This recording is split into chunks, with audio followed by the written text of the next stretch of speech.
अरे रात को तो यहाँ कोई इंसान ही नहीं था। हाँ, रात को तो यहाँ पेट का थूता ही था, खानू ही था, और अभी हाँ एक इंसान उठ के उन लोगों को लगा। स्वागत है आप सभी का। आप लोग देख रहे हैं बुद्धास टीचिंग चैनल, और हम यहाँ महाकारुणिक तथागत बुद्धा और उनके शिक्षाओं के विषय में चर्चा करते हैं।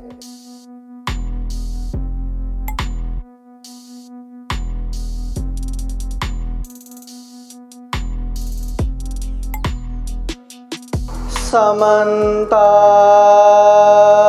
चक्रवालेषु अत्र गच्छन्तु देवता सधम्मं मुनिराजस शृण्वन्तु सद्गमोक्षदं धम्मश्रवणकालो अयं बदन्ता धम्मश्रवणकालो अयं बदन्ता धम्मश्रवणकालो अयं बदन्ता।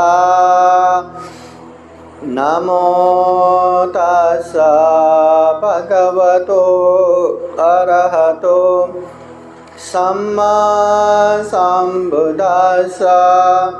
नमो तस्स भगवतो अरहतो सम्मा सम्बुद्धास्स।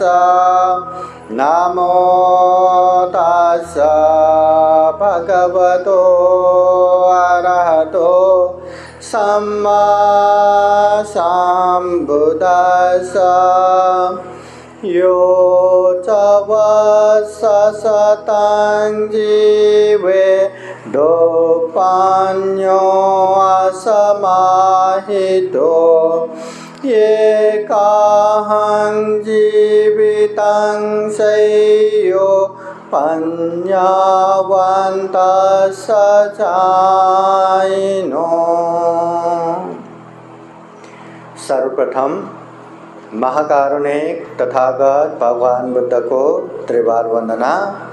महाकारुणिक तथागत बुद्ध द्वारा देशित सुआख्यात धम्म को त्रिवार वंदना। महाकारुणिक तथागत बुद्ध के आर्य श्रावक संघ को त्रिवार वंदना। परम पूजनीय बोधिसत्व डॉक्टर बाबा साहब अम्बेडकर आज विशेषतः सम्राट अशोक बुद्ध विहार में उपस्थित पूजनीय भिक्षु संघ, श्रद्धा संपन्न, बुद्धि संपन्न उपासक उपासिकाएं। महाकारुणिक तथागत बुद्ध कहते हैं यो च वत्सशतं जीवे, 100 साल तक जीने से भी, वो भी कैसे? दुष्पन्यो असमाहित हो, जो दुष्प्रज्ञ होके, असंयमित होके, मतलब प्रज्ञाहीन, प्रज्ञाहीन बोले तो मूर्ख होके, अज्ञानी होके 100 साल जीने से भी प्रज्ञावान होके, संयमित होके एक दिन जीना भी श्रेष्ठ है। समझ में आया क्या? अगर प्रज्ञा नहीं रहा, अगर कुशल अकुशल पाप हम आप लोग जान नहीं पाएंगे तो क्या होगा? जो भी अकुशल है, जो भी पाप है, आप लोग करते जाएंगे, आपको पता ही नहीं, क्योंकि वो गलत है करके, वो पाप है करके। जो छोटे छोटे बच्चे रहते हैं ना, उन लोगों को कितने भी गंदगी में खेलने दो, ऐसे करके बहुत मजे से खेलते, कितना भी गंदगी हो, पर वही बच्चे बड़े होने के बाद वही गंदगी पे उसी तरह खेलेंगे क्या? नहीं खेलेंगे। मगर खेल के बैठा तो उसको क्या कहेंगे? बाल, बच्चे जैसा। और बड़े होने के बाद भी बच्चे जैसा हुआ तो बाल, उसको कहते हैं मूर्ख, उसे कहते हैं अज्ञानी। और अज्ञानी इंसान क्या करता है? खूब सारा गलत काम करता है, खूब सारा अकुशल करता है, खूब सारा पाप करता है, और पाप करने के बाद भी उसको पता ही नहीं रहता कि मैं गलत कर रहा हूँ, मैं पाप कर रहा हूँ। बेचारा पाप करने के बाद भी उसको पाप कर रहा हूँ पता ही नहीं, तो वो पाप क्यों छोड़ेगा? वो तो करता जाएगा, करता जाएगा, करता जाएगा। हाँ, अगर हमने अज्ञानता से दिन में इतना पाप किया, सपोज इतना पाप किया, तो एक दिन में इतना, 2 दिन में इतना, 3 दिन में इतना, 1 हफ्ते में इतना, महीने में इतना, साल में इतना, 10 साल में इतना, 50 साल में और 100 साल जिएंगे तो कितना पाप जमा करते जाएंगे, जमा करते जाएंगे।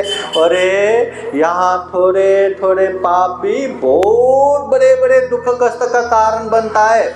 और इतना सारा पाप करते जाएंगे तो 100 साल जीना बोले तो खुद के लिए ही अभिशाप बन गया। जितना ज़्यादा जिएंगे उतना पाप करेंगे, जितना पाप करेंगे उतना दुख कष्ट का कारण बन जाएंगे।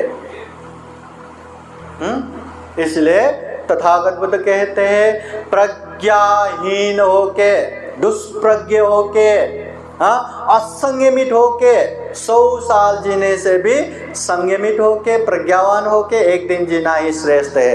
क्योंकि एक दिन भी जिया ना, वो संयमित है। जो मर्जी वो करके नहीं बैठेगा। हम पशु नहीं है, हम जानवर नहीं है, हम इंसान है, विवेकशील प्राणी है। हाँ, मन में कुछ भी पाप हो हम मुंह से नहीं बोलते, शरीर से नहीं करते। तथागत बुद्ध कहते, द्वे में तम्मा लोकं पालयन्ते, ये सारा संसार 2 लोकपाल धर्म से रक्षा हो रखा है, 2 गुण धर्म से रक्षा हो रहा है ये पूरा दुनिया का। कतमे द्वे, वो क्या क्या है? हीरिंग च ओतपंग च, लज्जा और भय की वजह से। लज्जा मतलब गलत काम करने में अंदर से जो शर्म आता है वो लज्जा। भय, गलत काम करने से अंदर से जो डर त्रास आता है वो भय।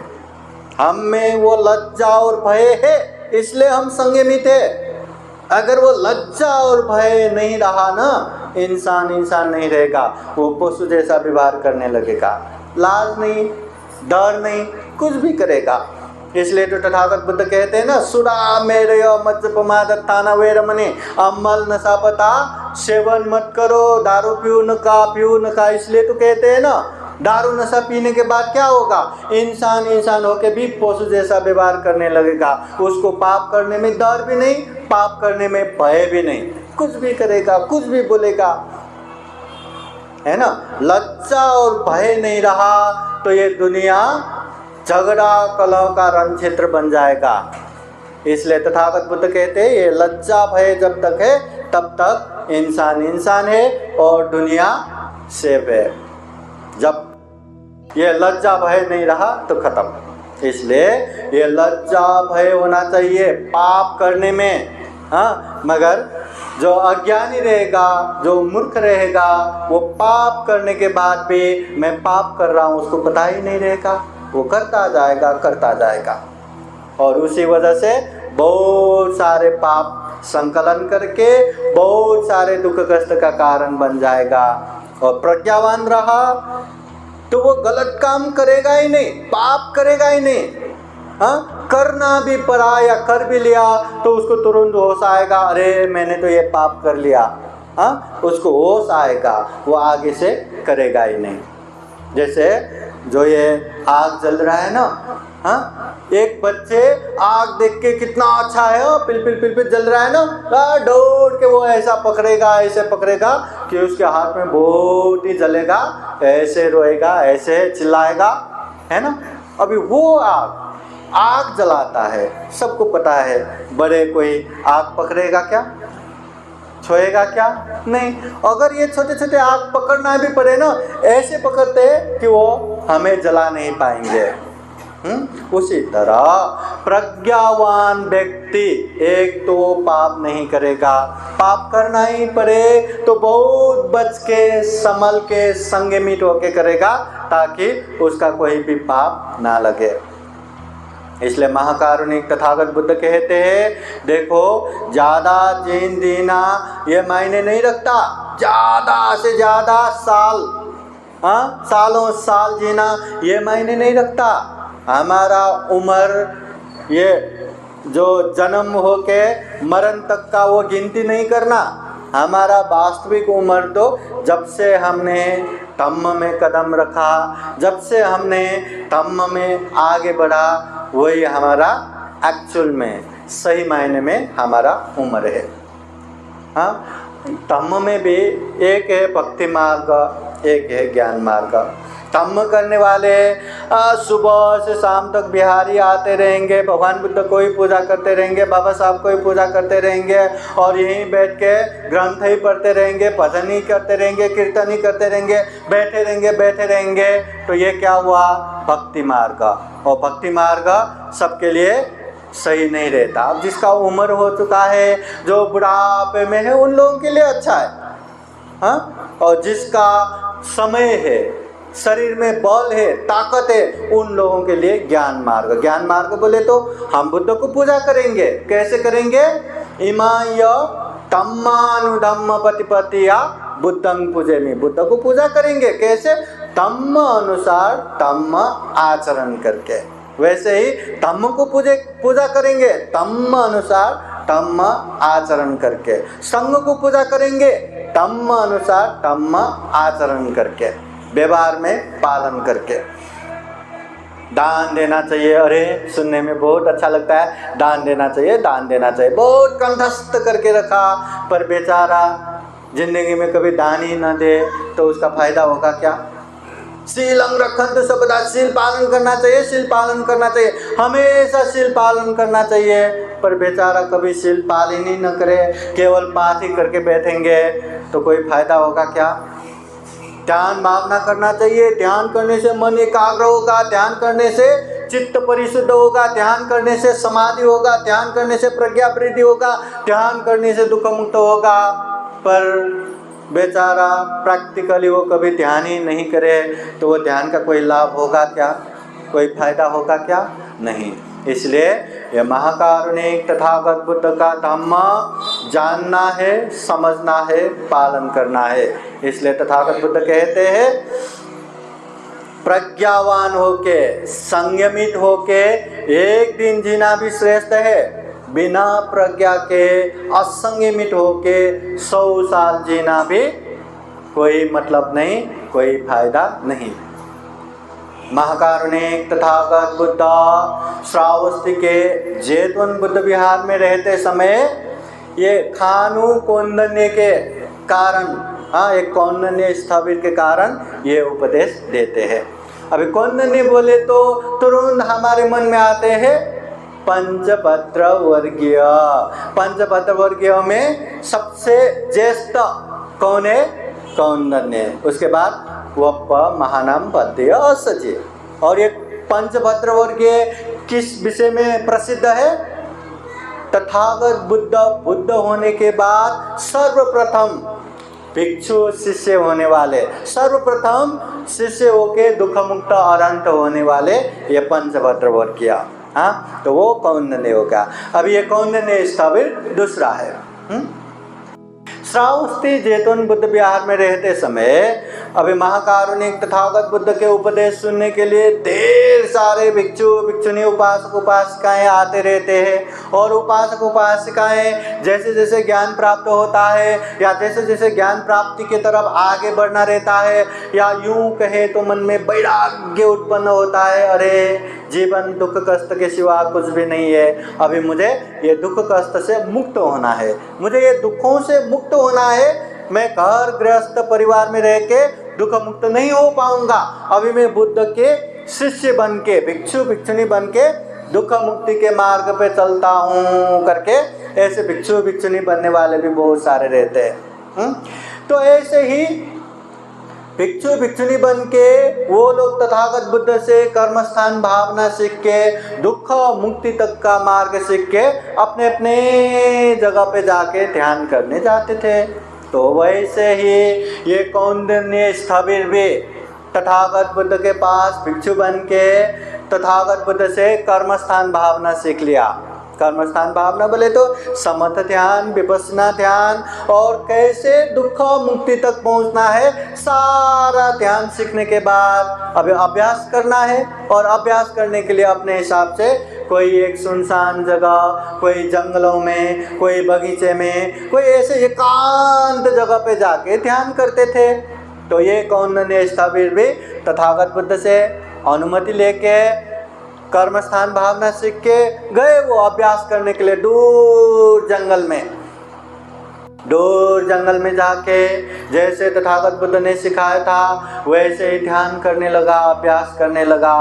और तथागत बुद्ध ने सिखाए रास्ते पे जाते जाते ज़्यादा समय नहीं लगा कि उसको दुख मुक्त अनंत होने के लिए सारे क्लेश को नाश करके वो अनंत हो गया, दुख मुक्त हो गया, निर्वाण प्राप्त हो गया।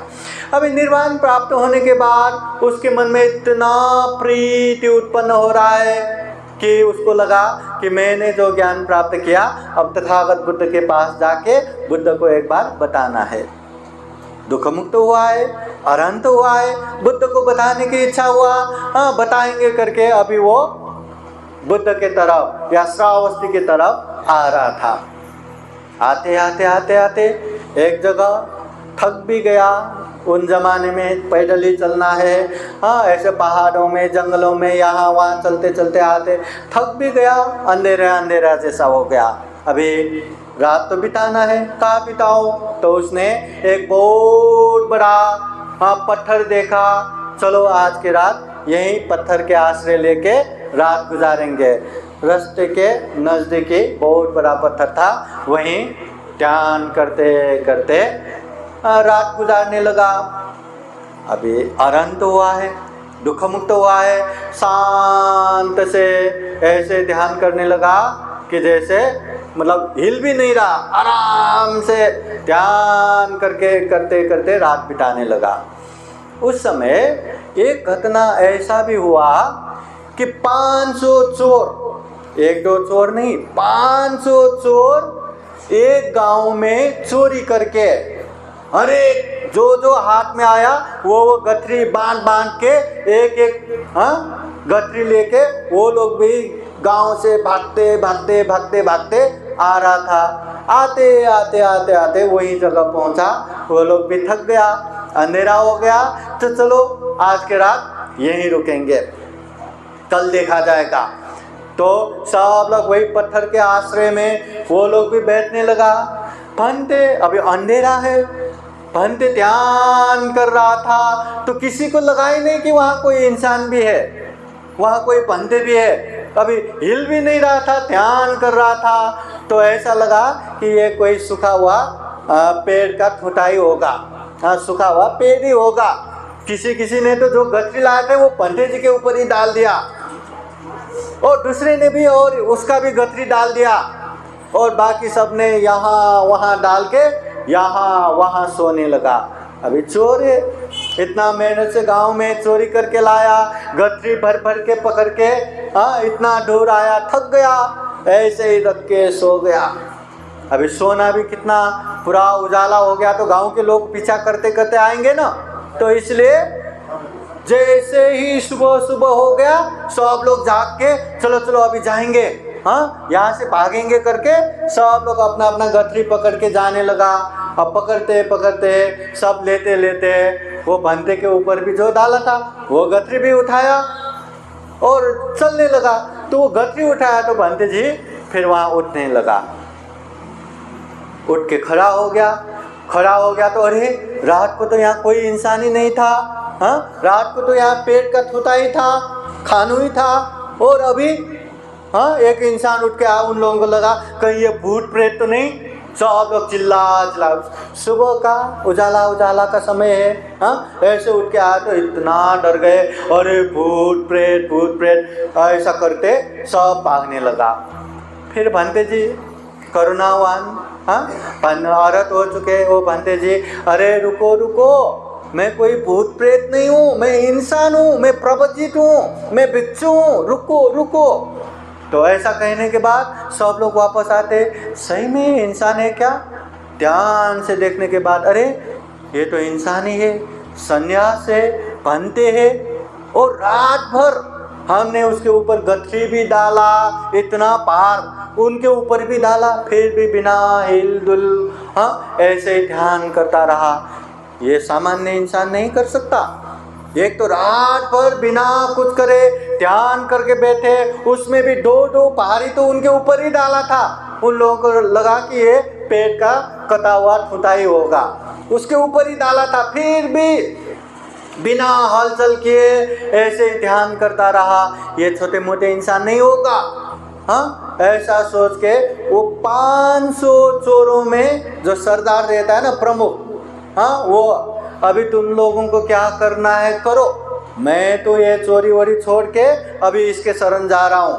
हाँ, ऐसे इंसान जिंदगी में कभी देखा नहीं, कभी सुना नहीं, आज हमारे आंखों ने देखा, अभी तो मैं उनके ही शरण जाता हूँ करके गठरी फेंक के, पंत जी मुझे आपके शरण में लीजिए, मैं भी आप जैसा होना चाहता हूँ, मैं भी संन्यास होना चाहता हूँ। तो ऐसा कहने के बाद दूसरे चोर को भी लगा अभी मैं भी क्या चोरी करके बैठूं, मैं भी सरदार के साथ, मैं भी पंते बन के जाता हूँ। उसने भी फेंका, उसने भी, पंते मैं भी आपके शरण में आना चाहता हूँ, मैं भी संन्यास बनूंगा। एक आया, दो आया, तीन आया, करते करते करते करते 500 के 500 ने सारा गठरी फेंक के पंते के शरण में आया। सबने प्रवज्ञा मांगा। पंते करुणावान दुख मुक्त अरहत हो चुके थे, तो देखा है तो चोर, रात में इतना चोरी करके आया हुआ सारे के सारे लोग, पर चोरी छोड़ के वो लोग अच्छा बनना चाहते हैं, वो लोग प्रवजित होना चाहते हैं, तो अच्छा है बना देते हैं करके सबको सन्यास बना दिया, प्रवजित बना दिया, भिक्षु बना दिया। अभी वो अरंत होके वो कौंडन्य स्थविर अकेले भगवान बुद्ध को मिलने जा रहा था। अभी जाते जाते कितना हो गया, 500 शिष्य मिल गया, 500 भिक्षु लेके वो भगवान बुद्ध के पास पहुँचे। और भगवान बुद्ध को पास पहुँच के एक जगह वंदना करके एक जगह रुकते हैं और तथागत बुद्ध उनसे पूछते हैं कि कैसे है, सब ठीक है ना, अच्छा है ना। हाँ, वो कहते हैं भगवान मैंने ऐसे ऐसे ज्ञान प्राप्त किया, ऐसे ऐसे हो गया। हाँ, तो तथागत बुद्ध साधु साधु दुख मुक्त अरहंत हुआ है, साधु साधु। और अरे आते आते जाते जाते तो अकेले गए थे, आते आते तो 500 शिष्यों के साथ आए, ये क्या है? तो वो बनते कहते हैं भगवान ये 500 चोर जहाँ मैं रात गुजार रहा था ऐसे ऐसे आ गया, गठरी रखा, यहाँ वहाँ सोया, सुबह सुबह ऐसे फूट फूट करके भागने लगा था। मैंने कहा मैं भिक्षु हूँ, इंसान हूँ। सब आए, मुझे देख के उन लोगों का हृदय परिवर्तन हो गया, सबके सब मेरे शरण में आए, मैंने भी उन लोगों को प्रवजित बना के शिष्य बना दिया। तो तथागत बुद्ध ने वो 500 भिक्षुओं को देख के, क्या यही बात है क्या, ऐसा ही हुआ था क्या? बोले तो हाँ भगवान ऐसा ही हुआ। तो तथागत बुद्ध कहते हैं बहुत अच्छा हुआ, बहुत अच्छा किया। हाँ, यो च वर्ष शतं जीवे, 100 साल तक भी दुष्प्रज्ञ होके असंयमित होके जीने से भी एक दिन भी प्रज्ञावान होके संयमित होके जीना श्रेष्ठ है, उत्तम है। हाँ, तुम लोग जिस तरह से चोरी करके दूसरों को दुख कष्ट देके इतना गलत करके पाप करके जो जी रहे हैं ना, वैसा 100 साल तक भी जिए उसका कोई भी लाभ नहीं, कोई भी फायदा नहीं। जिस तरह अभी जी रहे भिक्षु बन के, ऐसे प्रज्ञावान होके, ऐसे संयमित होके एक दिन जीना भी श्रेष्ठ है, उत्तम है। ऐसा कहते हुए तथागत बुद्ध यही गाथा उपदेश देते हैं। वो गाथा फिर एक बार आप लोगों को सुनाता हूँ। तथागत बुद्ध कहते हैं यो च वर्ष शतं जीवे दोपन्यो असमाहितो एकाहं जीवितं सय्यो पन्यावन्तः सचायिनो। यो च वर्ष शतं जीवे, 100 साल भी जिए। कैसे? दुष्पन्यो असमाहितो, दुष्प्रज्ञ होके, प्रज्ञाहीन होके, अज्ञानी होके, मूर्ख होके, असमाहितो, असंयमित होके, शरीर में कोई कंट्रोल ही नहीं, कोई संयमितता ही नहीं, जो मर्जी कर रहे, जो मर्जी देख रहे, जो मर्जी सुन रहे, जो मर्जी बोल रहे, संयमितता ही नहीं, उस तरह से 100 साल भी जिए उससे अच्छा है एकाहं जीवितं सह्यो, एक दिन जीना भी श्रेष्ठ है, एक दिन जीना भी उत्तम है। कैसे? हाँ, प्रज्ञावान होके, संयमित होके एक दिन जीना भी श्रेष्ठ है, ये तथागत बुद्ध कहते हैं। तो तथागत बुद्ध इस तरह से धम्म देशना देते हैं। तो वो 500 के 500 जो नवक भिक्षु है ना, अब ये भी भिक्षु बना, उससे पहले चोर था, अब ये भी भिक्षु बना। तथागत बुद्ध के ये गाथा, ये उपदेश सुनते सुनते सारे के सारे भिक्षुओं ने ज्ञान प्राप्त किया, सभी के सभी दुख मुक्त हो गया। बोलिए साधु साधु साधु। देखिए, जो गलत काम करते थे, अकुशल करते थे, पाप करते थे, चोरी करना तो पाप ही है ना, अकुशल ही है ना, और ऐसे जीवन भर करते आए, उसके बावजूद भी एक ही दिन में सारे लोगों का हृदय परिवर्तन हो गया, भिक्षु बन गया, और भिक्षु बन के तथागत बुद्ध के एक उपदेश सुना तो सबके सब ज्ञान प्राप्त हो गया। तो हम भी तथागत बुद्ध के उपदेश अच्छे से सुन के, अच्छे से मनन करके अभ्यास करेंगे तो हम भी तो दुख मुक्त हो सकते हैं ना, हम भी तो ज्ञानी हो सकते हैं ना। हम उतना चोर भी तो नहीं है ना, इतना अकुशल पाप करने वाला भी तो नहीं है ना। बुद्ध के समय में हजारों लोगों को मारने वाला अंगुलीमाल भी तथागत बुद्ध के उपदेश सुन के भिक्षु बन के वो भी अरहंत हो गया, वो भी दुख मुक्त हो गया। हाँ, आलवक जैसे राक्षस जो उसके खुद के बीवी बच्चे भी उसके सामने आने से डरते थे, सब यहाँ वहाँ छुपने जाते थे। ऐसे आलवक क्रूर एकदम भयानक राक्षस भी तथागत बुद्ध के उपदेश सुन के शांत हो गया, संयमित हो गया। हम आलोक राक्षस जैसे भयानक तो है नहीं, अंगुलीमाल जैसे हत्यारा तो है नहीं, और ये 500 जो चोर है वैसा चोर भी नहीं है। तो हम अगर धम्म को जानने के प्रयास करेंगे तो अच्छे से जल्दी जान पाएंगे। हम धम्म को ग्रहण करने के प्रयास करेंगे तो बहुत जल्दी वो धम्म को ग्रहण भी कर पाएंगे। और हम अगर अभ्यास करने की कोशिश करेंगे तो जल्दी से जल्दी अभ्यास भी कर पाएंगे, पालन भी कर पाएंगे, और जल्दी से जल्दी परिपूर्ण भी हो जाएंगे। बस हमें अभ्यास करना जरूरी है, पालन करना जरूरी है। तथागत बुद्ध कहते हैं विराग से तो धम्मानं, सभी धम्म में वैराग्य धम्म श्रेष्ठ है। धम्म तो श्रेष्ठ है, धम्म तो उत्तम है, उसमें भी वैराग्य धम्म श्रेष्ठ है। वैराग्य बोले तो एक तरह से अरे ये जीवन में दुख ही दुख है, जन्म से लेके मृत्यु पर्यंत तक अनेक अनेक दुख ही दुख से भरा हुआ है। जन्म होके बुढ़ापा आना, बीमार होना, मृत्यु होना, प्रिय से बिछोड़ होना, अप्रिय के साथ रहना, जो इच्छा करते वो पूरा न होना, पंचस्कंद रूपी ये शरीर धारण करना, बस दुख ही दुख से भर पड़ा है। ऐसे दुख में जीवन में क्या मौज मजा करूं, क्या सुख सुविधा भुगतूं, क्या परिवार के साथ रहूं, जाने दो, अब मैं दुख मुक्ति के मार्ग पे चलता हूं करके जो वैराग्य भाव उत्पन्न होता है वो धम्म श्रेष्ठ है।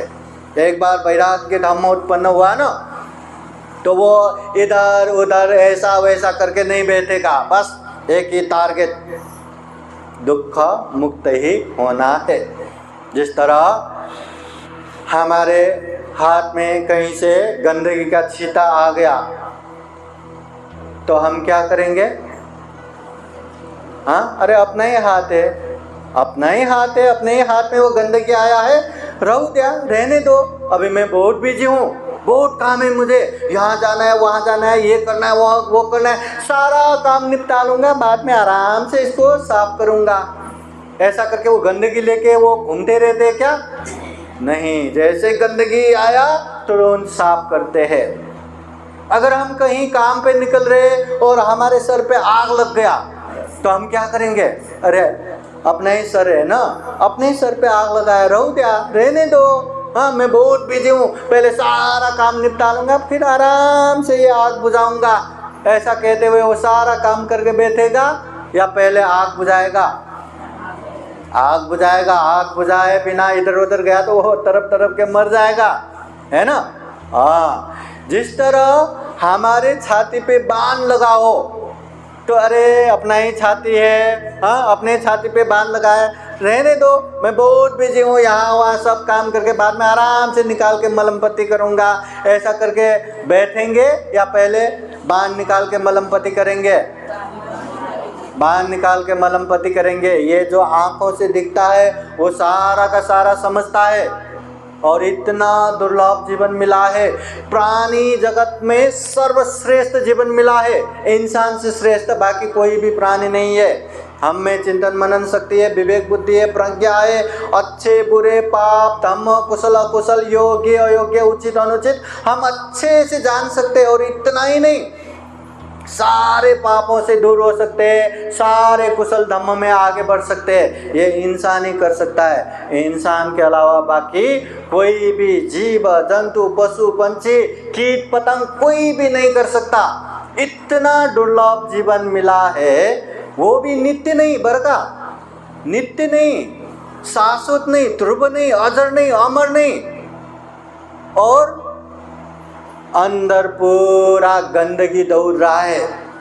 और ये भी क्षण भंगुर है, पूरा रोगों का खजाना है, रोगों का घर है। ऐसे क्षणिक जीवन लेके आए हैं और इसमें भी मुझे ये करना है, वो करना है, ऐसा करना है, वैसा करना है, ऐसे दुनिया भर के कामों में ही भागते रहेंगे। और जो मेन टारगेट है दुख और दुख मुक्ति, उससे दूर रहेंगे तो ये दुर्लभ जीवन का क्या फायदा।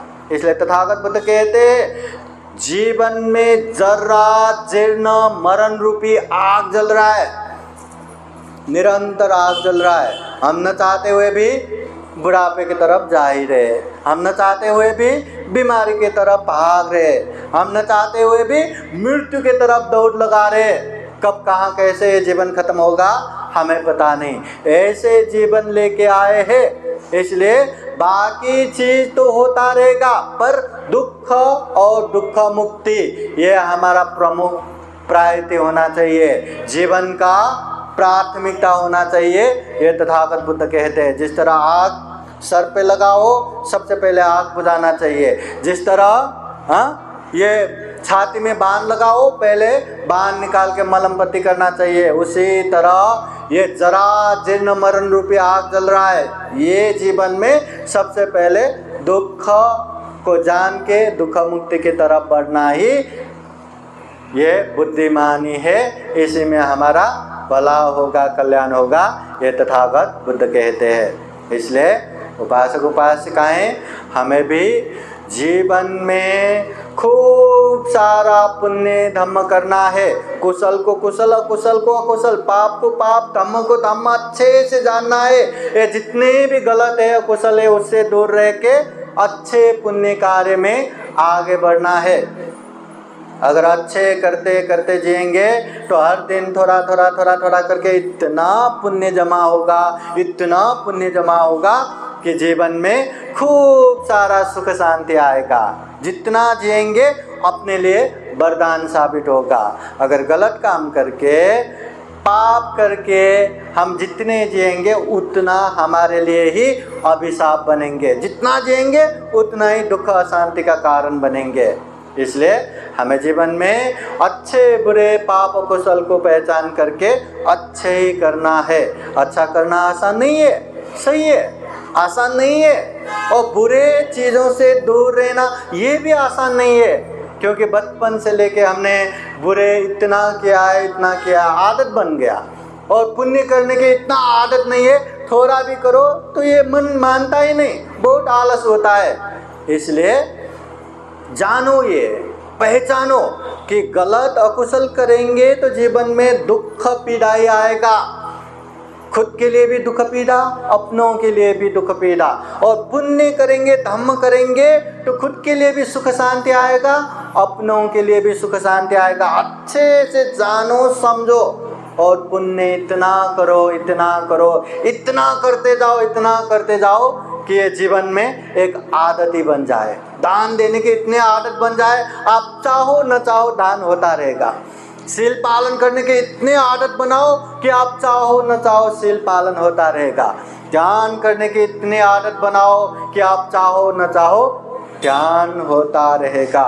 इसलिए पुण्य से हमें सुख शांति मिलेगा, ये जान के समझ के पुण्य करने की आदत बनाओ। इतना करो कि ये हमारे लिए आदत बन जाए। जैसे सुबह हुआ नाश्ता पाइजे ना, नाश्ता खाएंगे, दोपहर हुआ लंच पाइजे, खाना खाएंगे, रात हुआ रात्रीचं जेवण पाहिजे, डिनर पाहिजे, डिनर खाना है। उसी तरह अरे ये सुबह टाइम मुझे ध्यान करना है, अरे अभी ये टाइम आ गया मुझे दान करना है, मुझे दिन भर शील पालन करना है, ध्यान करना है, ये करना है, वो करना है। बस आदत की तरह पुण्य भी होता रहे।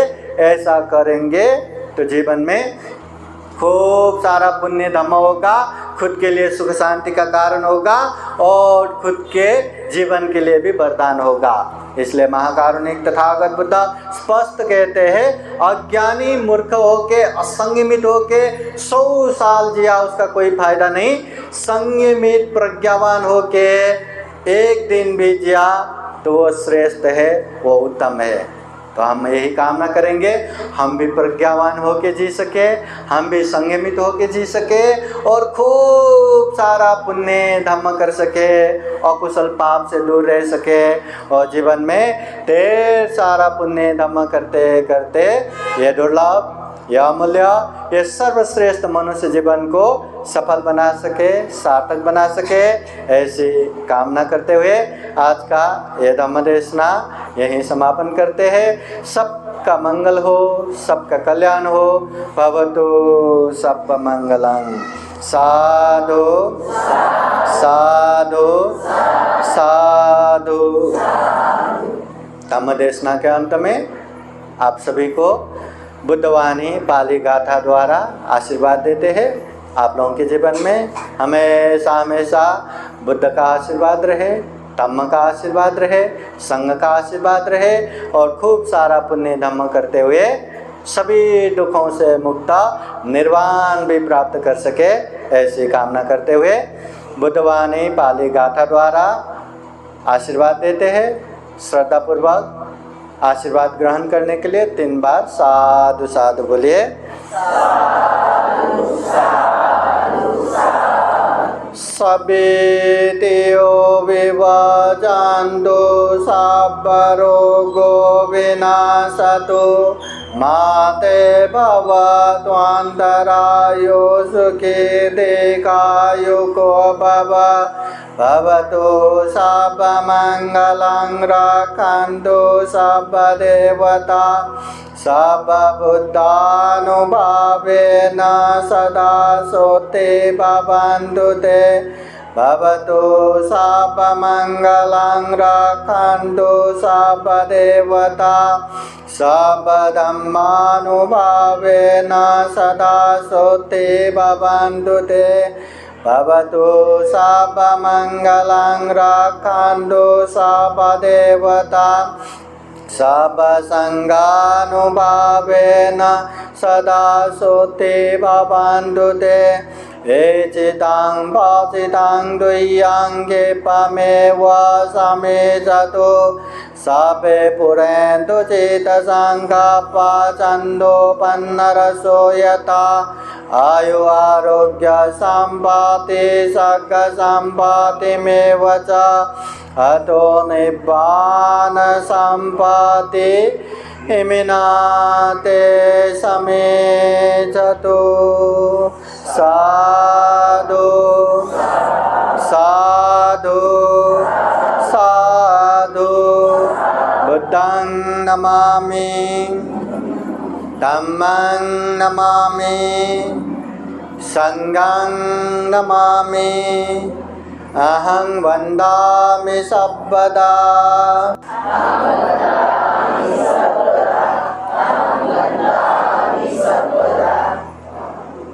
सबका मंगल हो, सबका कल्याण हो, सुखी हो, सुखी हो, सुखी हो। साधु साधु साधु।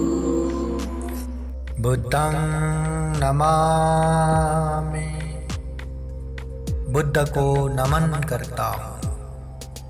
धम्मं नमामि, धम्म को नमन करता हूँ।